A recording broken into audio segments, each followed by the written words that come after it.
Hola, ¿cómo están todos? Pues bueno, pues vamos a continuar con nuestras clases de anatomía. El día de hoy nos toca ver hígado y vías biliares.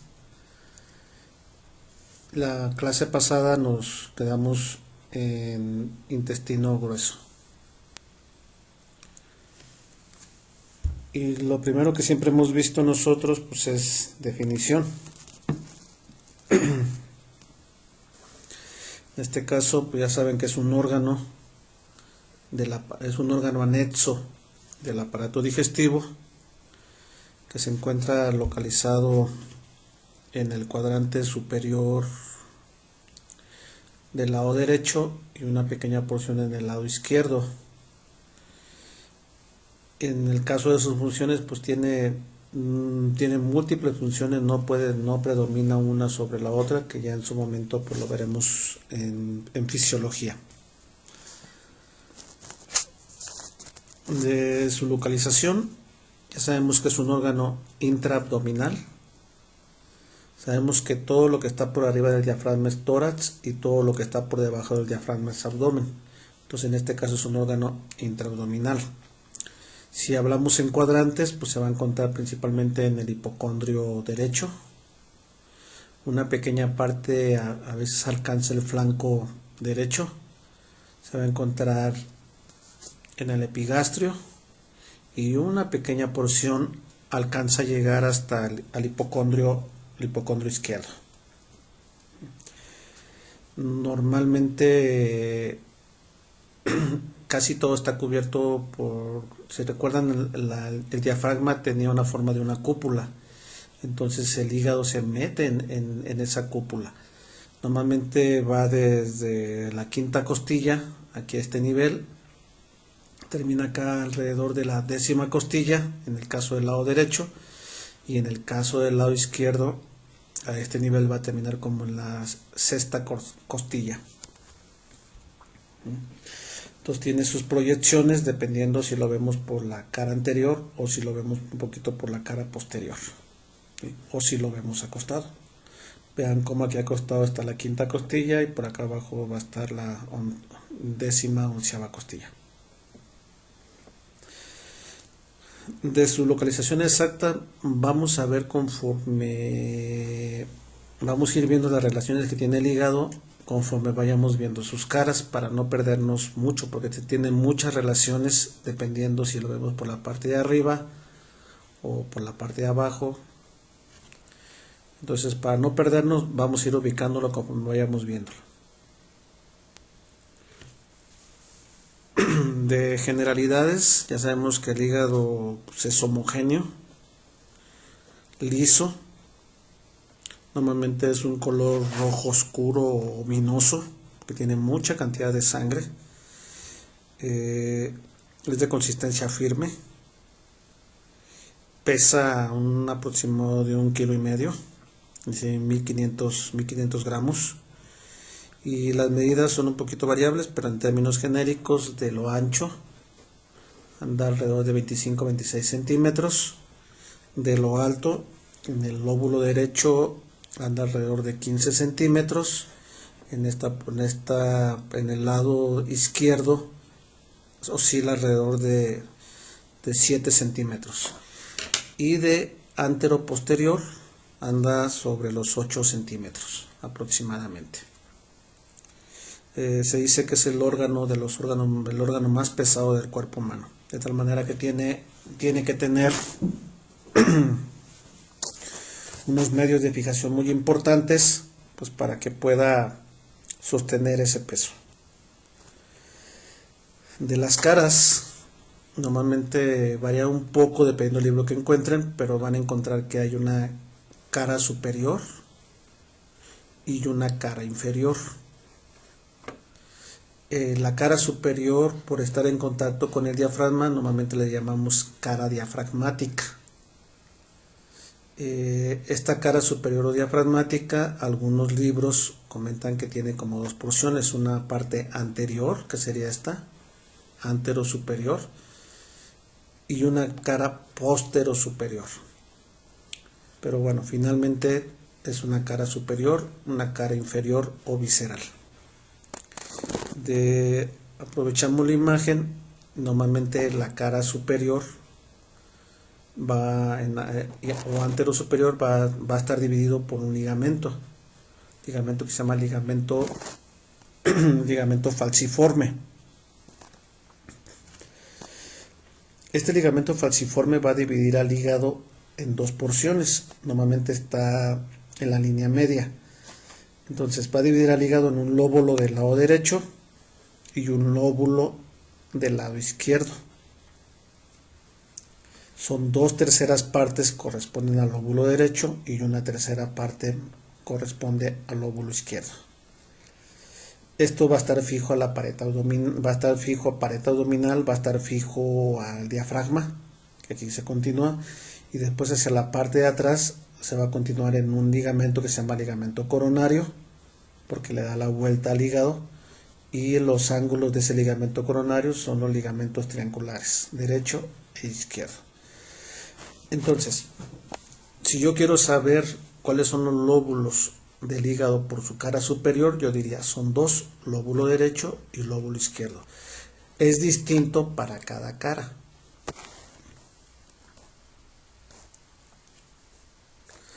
El borde que está dividiendo la cara superior con la cara inferior es este borde que está aquí. Normalmente le llamamos borde inferior o borde coronario porque le está dando la vuelta completamente al hígado.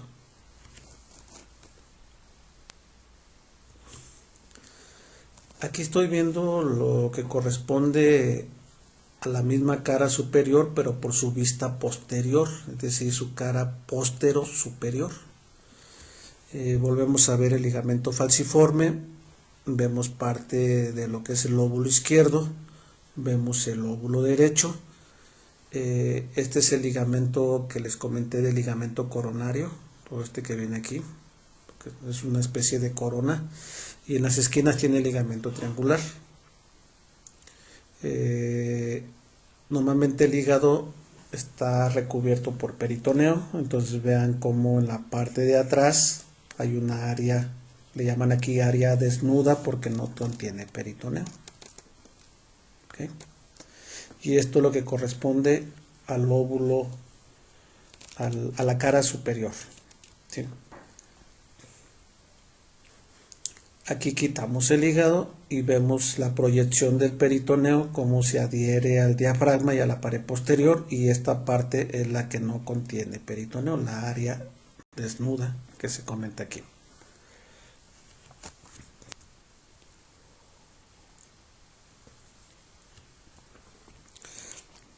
La cara inferior, como está viendo hacia la parte de abajo, hacia las vísceras, pues entonces la mayoría de los libros la conocen también como cara visceral. Como cara visceral. Entonces la cara visceral, como siempre se ha descrito, es que tiene un surco en forma de H. Sería esto de aquí, este surco aquí y un surco transverso.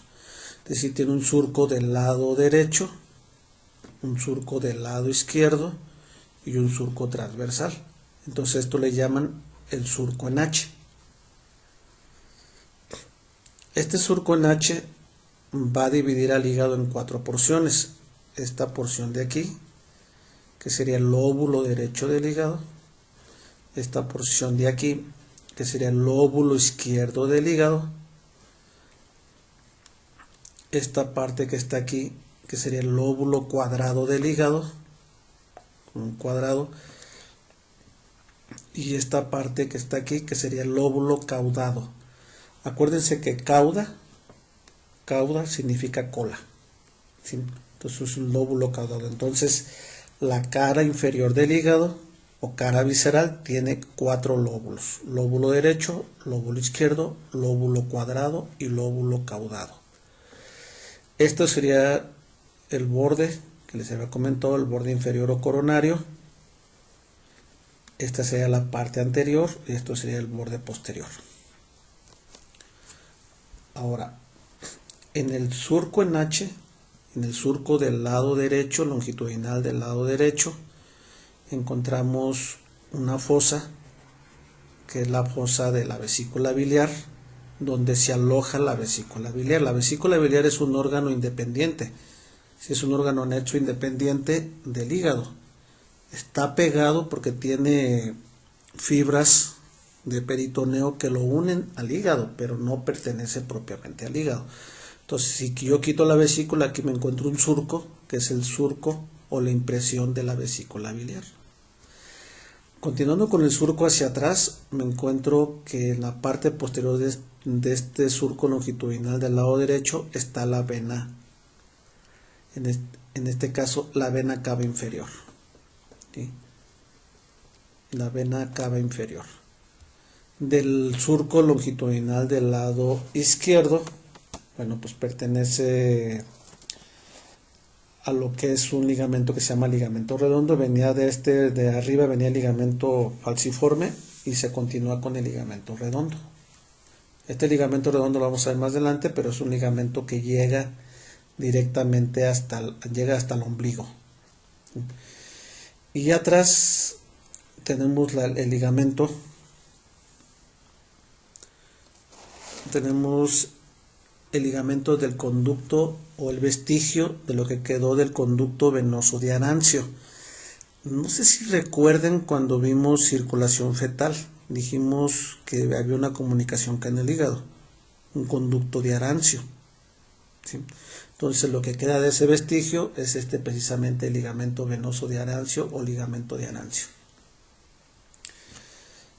El surco transversal de esta H corresponde a un orificio, al hilio hepático. ¿Se acuerdan cuando vimos hilio pulmonar, que era un hueco que había en los pulmones? Pues bueno, también aquí hay un hueco que es el hilio hepático. Si hay un hilio hepático, por lo tanto debe haber un pedículo hepático. ¿Se acuerdan cuando vimos el pulmón, que vimos que había un pedículo pulmonar, que eran todas las estructuras que entraban o salían del pulmón? En este caso, todas las estructuras que entran y salen del hígado, ese es el pedículo hepático. Aprovechando la imagen, bueno, pues vemos que sale la vía biliar, entra la vena porta, entra la arteria hepática y saben perfectamente que van a entrar los nervios y también van a salir los linfáticos. Bien. Seguimos con la imagen, porque una de las preguntas que les dejé eran las impresiones del hígado por su cara inferior. Entonces, del lado del lóbulo derecho, en la parte más anterior, encontramos la impresión cólica. ¿Se acuerdan del ángulo cólico derecho o ángulo hepático del colon? Esta sería su impresión. Después encontramos la impresión del duodeno. ¿Sí? Aquí se pega el duodeno. Más hacia atrás encontramos la impresión del riñón, la impresión del renal del lado derecho. Y junto con ello, más atrás encontramos la impresión de la glándula suprarrenal. Acuérdense que la glándula suprarrenal va encima del riñón, ¿sí? Entonces aquí la encontramos. El lóbulo, lo que es el lóbulo cuadrado y caudado, propiamente no tiene ninguna impresión. Con respecto al lóbulo izquierdo, vamos a encontrar en su parte más posterior la impresión del esófago. Acuérdense que el esófago pasa por esta porción y encontramos la impresión gástrica, ¿sí? Entonces, ¿qué quiere decir esto? Pues que entonces la cara inferior o la cara visceral está en contacto con el colon, con el riñón, con el duodeno, con la glándula suprarrenal, con el esófago y con el estómago. Y obviamente está en relación con la vía biliar, específicamente con la vesícula biliar y con la vena cava inferior.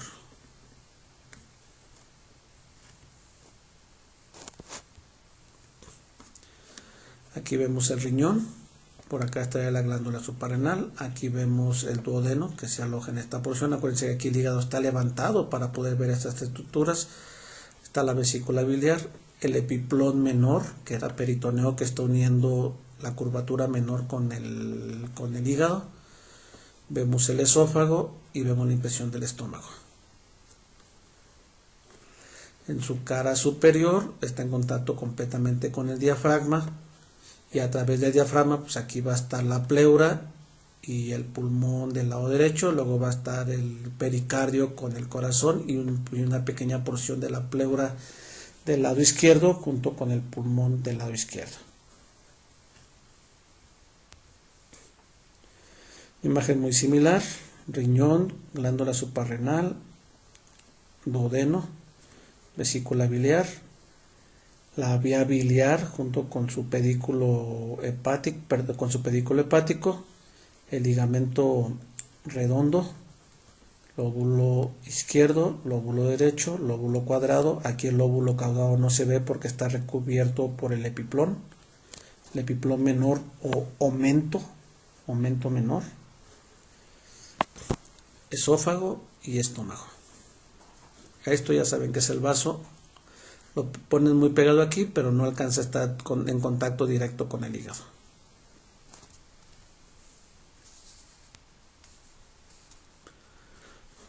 La misma proyección, aquí se quitó lo que corresponde al hígado para ver cómo está en contacto con el diafragma en toda su parte superior y parte anterior. Aquí vienen las costillas, entonces está recubierto todo. Normalmente no tocamos el hígado porque está dentro de las costillas.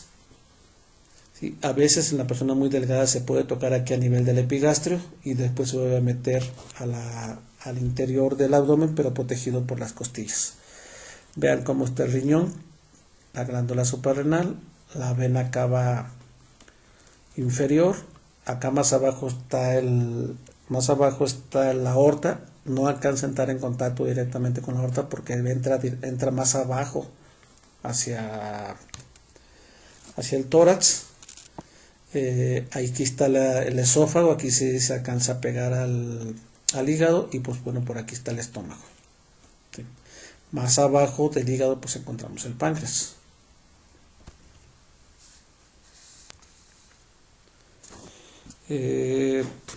Por ahí venía una pregunta de la constitución anatómica o de las capas del hígado.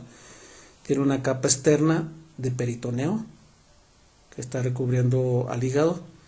El propio hígado tiene una cápsula fibrosa que le llamamos cápsula de Gleason, que hace que se fije completamente el hígado, y propiamente su unidad, lo que sería su unidad anatómica y funcional, es una cosa que se llama lobulillo hepático.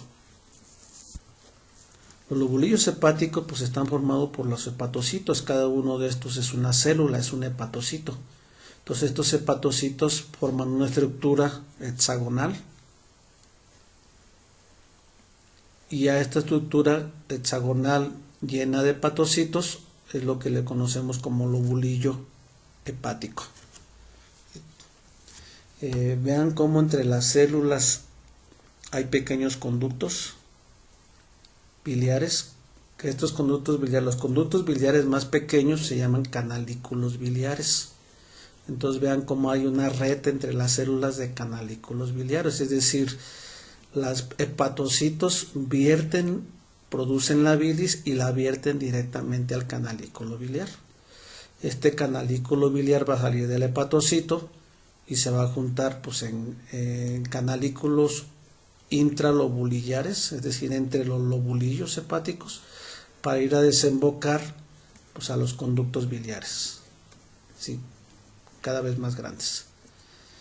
Y por el lado de la vena porta pues va a llevar la sangre la vena porta. Acuérdense que la vena porta es la sangre del intestino delgado, intestino grueso y del vaso, llega al hígado hasta una estructura, hasta la parte más pequeña de esta vena porta, que sean sus sinusoides hepáticos. Entonces aquí vierte la sangre hacia el interior de las células para llevar a cabo pues parte de sus funciones.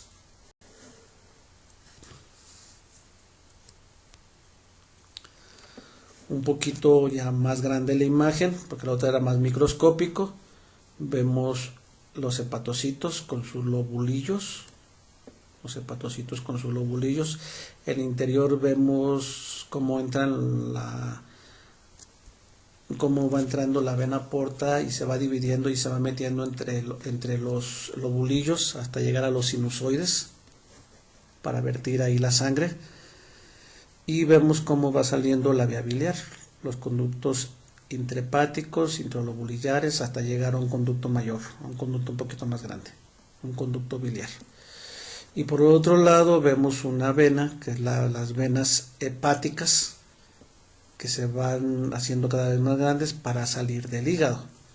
Curiosamente, las venas hepáticas no salen por el pedículo hepático, por el hilo hepático, sino que salen por la parte posterior y se meten directamente a la vena cava inferior. Sé que es un poquito complicado para ustedes, pero bueno, trato de ejemplificar el origen de las vías biliares y hasta dónde llega la vena porta.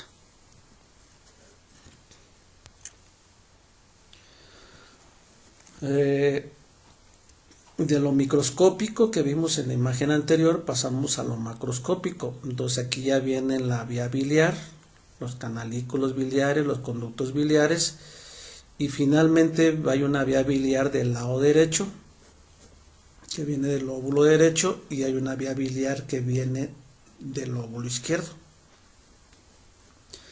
Conforme se van uniendo la vía biliar, pues se van haciendo cada vez más grandes.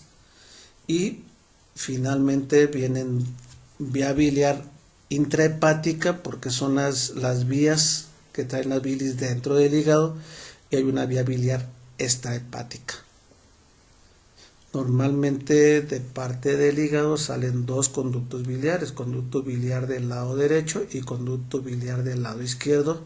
Se van a juntar y salen y ya forman un conducto hepático común. Aquí ya les comenté que tiene una cápsula fibrosa o cápsula de Gleason, que es esta cápsula que está envolviendo al hígado, y aparte de la cápsula pues tiene el peritoneo, de tal manera que cuando el hígado se inflama duele mucho. Hay lo que nosotros llamamos hepatalgia. Y lo que les había comentado un poquito, entra la arteria hepática que viene del tronco celíaco, que más adelante lo vamos a comentar, se empieza a dividir hacia el lóbulo derecho, hacia el lóbulo izquierdo, y se acuerdan ustedes que la arteria hepática pues lleva la sangre rica en oxígeno para que los hepatocitos se puedan funcionar. Y una vez de ahí la sangre venosa pues tiene que regresar, pero vean que no regresa y no sale por el hilo hepático, sino se va juntando y se va haciendo hacia la parte de atrás y sale por la parte posterior del hígado, pero para unirse a la vena cava inferior.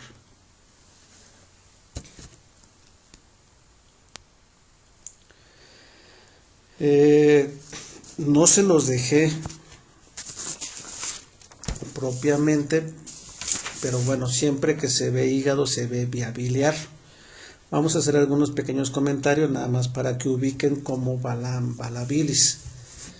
Ya lo vimos ahorita en la imagen anterior, que venía los conductos biliares del lado derecho, conducto biliar derecho, conducto biliar izquierdo, aquí está, derecho e izquierdo, y saliendo inmediatamente del hígado se unen y forman el conducto hepático común. Aquí está, conducto hepático común. Por otro lado está la vesícula biliar, ¿sí?, que es una bolsa, es un reservorio de bilis. ¿Sí?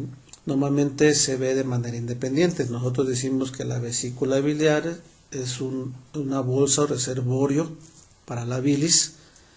Más o menos va a estar midiendo alrededor de 8 a 10 centímetros de longitud, de 8 a 10 de longitud, unos 3-4 de anchura, y su espesor pues va a variar. Si está vacía pues está colapsada la vesícula, si está llena pues bueno, pues tiene su diámetro.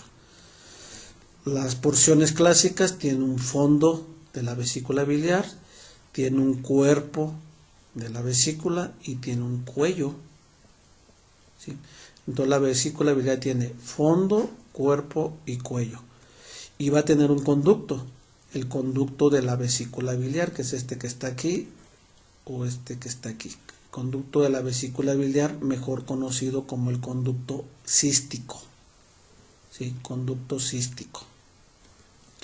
Entonces veníamos, conducto biliar del lado derecho, conducto biliar del lado izquierdo, conducto hepático común, se va a unir al conducto cístico de la vesícula biliar, aquí está, y van a formar un nuevo conducto, conducto colédoco.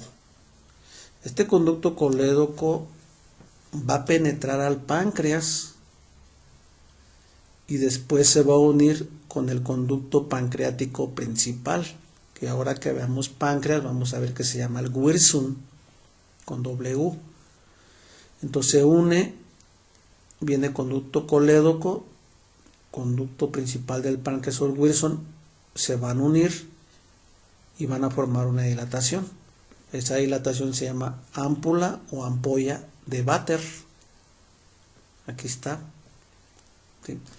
Y esa ampolla de Vater o ámpula de Vater va a desembocar, ya lo habíamos visto cuando vimos duodeno, a la segunda porción del duodeno, a la papila mayor o carúncula mayor. Y habíamos comentado que entonces a la segunda porción del duodeno va a desembocar la bilis y el jugo pancreático. ¿Okay? Entonces esto hay que tomarlo en cuenta, porque cuando se atora, de repente hay cálculos en la vesícula biliar, a veces ese cálculo se mete aquí al cístico, te inflama la vesícula, te da una colecistitis, y a veces ese cálculo brinca hasta el colédoco, entonces obstruye la vía biliar y el paciente se le dilata la vía biliar hacia arriba, hacia el hígado, y después la bilis se sale hacia la sangre y te pone amarillo, te pone ictérico. Acá abajo tenemos un esfínter que está obstruyendo que salga la bilis y el jugo pancreático. Ese esfínter se llama esfínter hepatopancreático o esfínter de Oddi. Vean cómo viene el conducto colédoco, se metió al páncreas, aquí viene el conducto colédoco, aquí viene el conducto pancreático y luego se juntan, ¿sí? Se juntan a este nivel en el ámpula para desembocar a la carúncula o a la papila mayor. Entonces hay un esfínter que se llama el esfínter hepatopancreático, mejor conocido como esfínter de Oddi. Vean cómo aquí está el esfínter y aquí está la luz de la ampolla. Aquí está la luz del colédoco y del conducto del páncreas para entrar pues directamente a la segunda porción del duodeno. Hay muchas variaciones, ahorita ya no nos importa esa parte a nosotros, pero bueno, quiero que de repente viene por ejemplo un cálculo, se atora aquí en el esfínter, no puede salir y luego la bilis entra y se va hacia el páncreas. Entonces es muy común que tengamos una enfermedad que se llama pancreatitis biliar, porque la bilis se fue hacia el páncreas. Nuevamente vemos cómo viene el colédoco,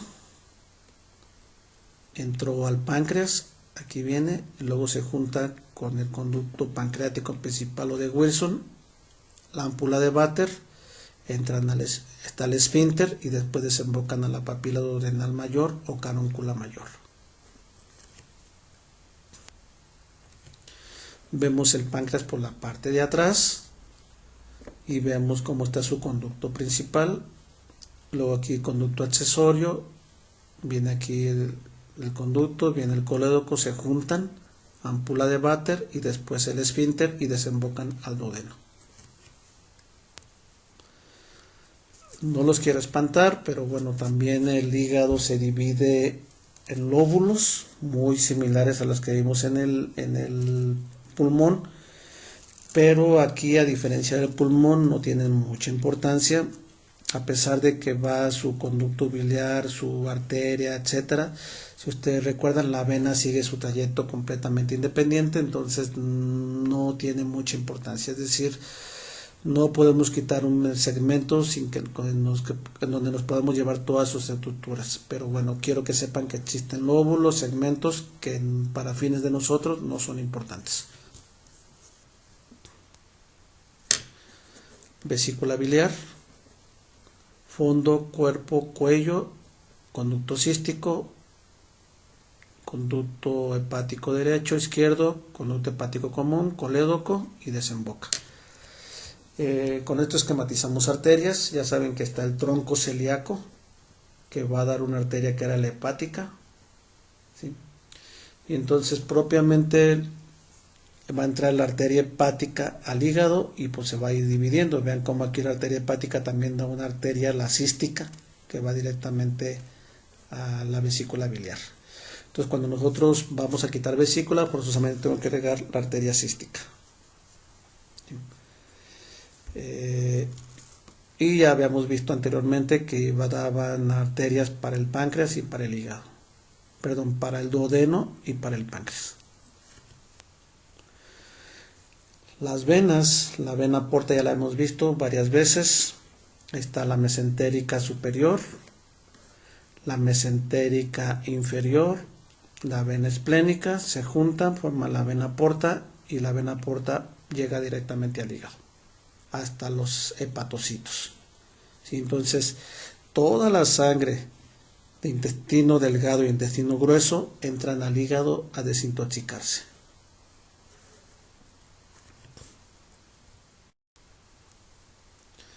Esta imagen es la que acabamos de ver ya anteriormente. Vemos la entrada de la vena porta, cómo se va dividiendo. Vemos la arteria hepática, cómo se va dividiendo también. La vía biliar, cómo sale de aquí. Aquí nos faltarían los nervios que entran y los linfáticos que salen. Y lo que les comentaba ahorita, la vena hepática lleva otra distribución, de tal manera que no podemos cortar un segmento del hígado sin que dañemos pues parte de la vena hepática y otras estructuras. Tiene mucha circulación venosa, de tal manera que lesionar el hígado es muy peligroso y sangra demasiado. Los linfáticos que hemos estado viendo tienen mucha cantidad de linfa, todos desembocan aquí al ilio y al pedículo hepático, junto con la vena, con la arteria aorta y la vena cava inferior. Y ya saben que van a seguir su trayecto hasta llegar al tórax para que luego se metan al conducto torácico.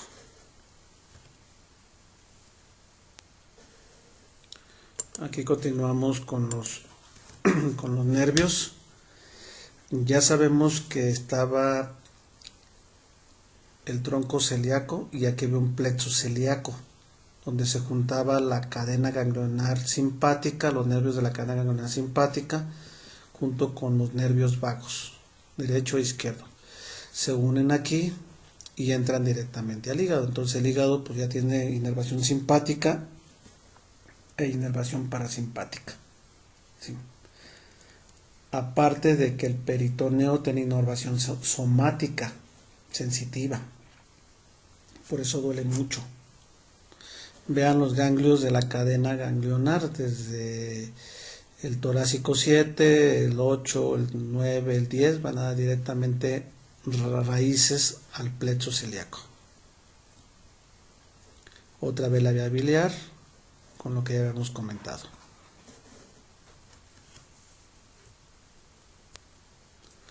Ok, entonces con eso terminamos la anatomía de hígado y vías biliares. Lo más básico, se pueden decir muchas cosas, pero bueno, estamos viendo lo más básico de la cuestión fisiológica. Bueno, lo estamos viendo en un apartado independiente, y es un órgano muy importante e incompatible con la vida. Es decir, todos tenemos que tener hígado en buen funcionamiento para el buen funcionamiento del cuerpo humano. Les he estado presentando estas imágenes de la ciudad. De este lado, del lado derecho de la imagen, aquí está ya la catedral. Y esto es lo que ustedes conocen o lo que conocemos como la Plaza Melchor Ocampo. Vean cómo ahorita la calle ya está junta con la calle, quitaron la calle y hicieron la plaza hasta la pegada a la catedral. Ya no está este kiosco, ya no están todos estos árboles. Vean cómo está aquí el monumento a Melchor Ocampo, ya tampoco está este monumento. Actualmente aquí tenemos una pequeña jardinera con una fuente, y acá atrás está otra fuente y es donde está el monumento. ¿Sí? Se fundó también cuando se empezó a fundar la catedral. ¿Sí? En un principio formaba parte de lo que llamaban la Plaza Mayor. Posteriormente se le llamó la Plaza de San Juan de Dios, porque aquí a un lado, siguiendo para este lado, estaba un hospital que se llamaba el Hospital de San Juan de Dios, aquí en la esquina. En ese Hospital de San Juan de Dios, posteriormente ahí se llevó a cabo la primera cátedra de medicina, era un hospital, y por eso se le llamaba la Plaza de San Juan de Dios. Normalmente en esas épocas, pues esto era un tianguis, aquí donde venía la vendimia de toda la ciudad. Y ya para finales del siglo XIX fue que se fundó propiamente la Plaza Melchor Ocampo, y es el nombre que actualmente tiene, sin que ya estén estas estructuras que aquí vemos. Bueno, y con esto ahora sí terminamos. Nos vemos en la siguiente clase. Saludos, ya saben lo que tienen que hacer. Comparen mi presentación, chequen su tarea, verifiquen sus errores, corríjanlos y pónganse a estudiar. Saludos y nos vemos la próxima.